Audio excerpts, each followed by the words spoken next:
اور اب مدنی خبروں کی تفصیل۔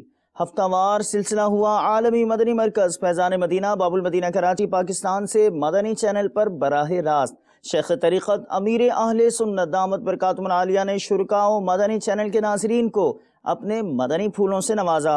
عاشقان رسول نے مدنی چینل کو اپنے تاثرات بھی دیے۔ ذکر ہے مدنی مذاکرے کا، تو آپ بھی مدنی مذاکرے کا خوبصورت مدنی گلدستہ ملاحظہ کیجیے۔ السلام علیکم ورحمۃ اللہ وبرکاتہ۔ وعلیکم السلام ورحمۃ اللہ وبرکاتہ۔ عابد محمود عطاری وینکوور کینیڈا سے عرض کر رہا ہوں۔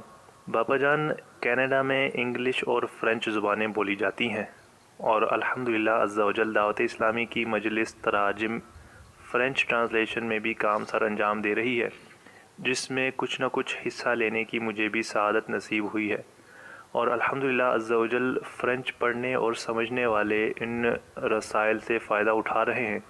یہ رسائل دعوت اسلامی کی ویب سائٹ پر آن لائن اویلیبل ہیں اور کچھ پر کام جاری ہے۔ امیر اہل سنت کی بارگاہ میں عرض ہے کہ اشعار اور محاورات کا ترجمہ کرتے وقت اشعار کا وزن برقرار رکھنا اور متبادل الفاظ ملنا مشکل ہوتا ہے۔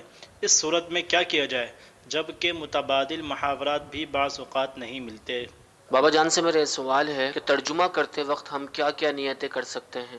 اعلاء کلمۃ الحق، یعنی اللہ تعالیٰ کا کلمہ بلند کروں گا، یہ نیت کریں کہ اس زبان کے سمجھنے بولنے والوں میں نیکی کی دعوت عام کروں گا اور اللہ کی رضا کے لیے یہ کام کروں گا۔ پھر موقع کی مناسبت سے اگر نیت کا ذہن ہو نا تو نیت نے خود بخود وہ بن جاتی ہیں۔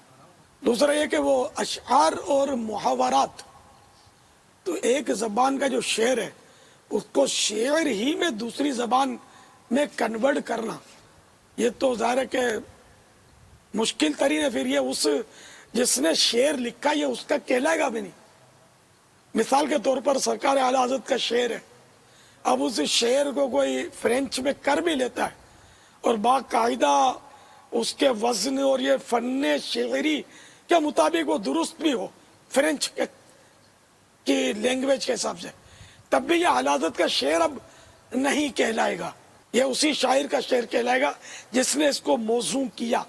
تو اب ایسی صورت میں شعر میں کنورٹ کرنے کے بجائے صرف ترجمہ ڈالا جائے، انہیں لکھ دیا جائے کہ یہاں شعر ہے اور ترجمہ، یا یہ لکھ لیا ہے شعر کا ترجمہ۔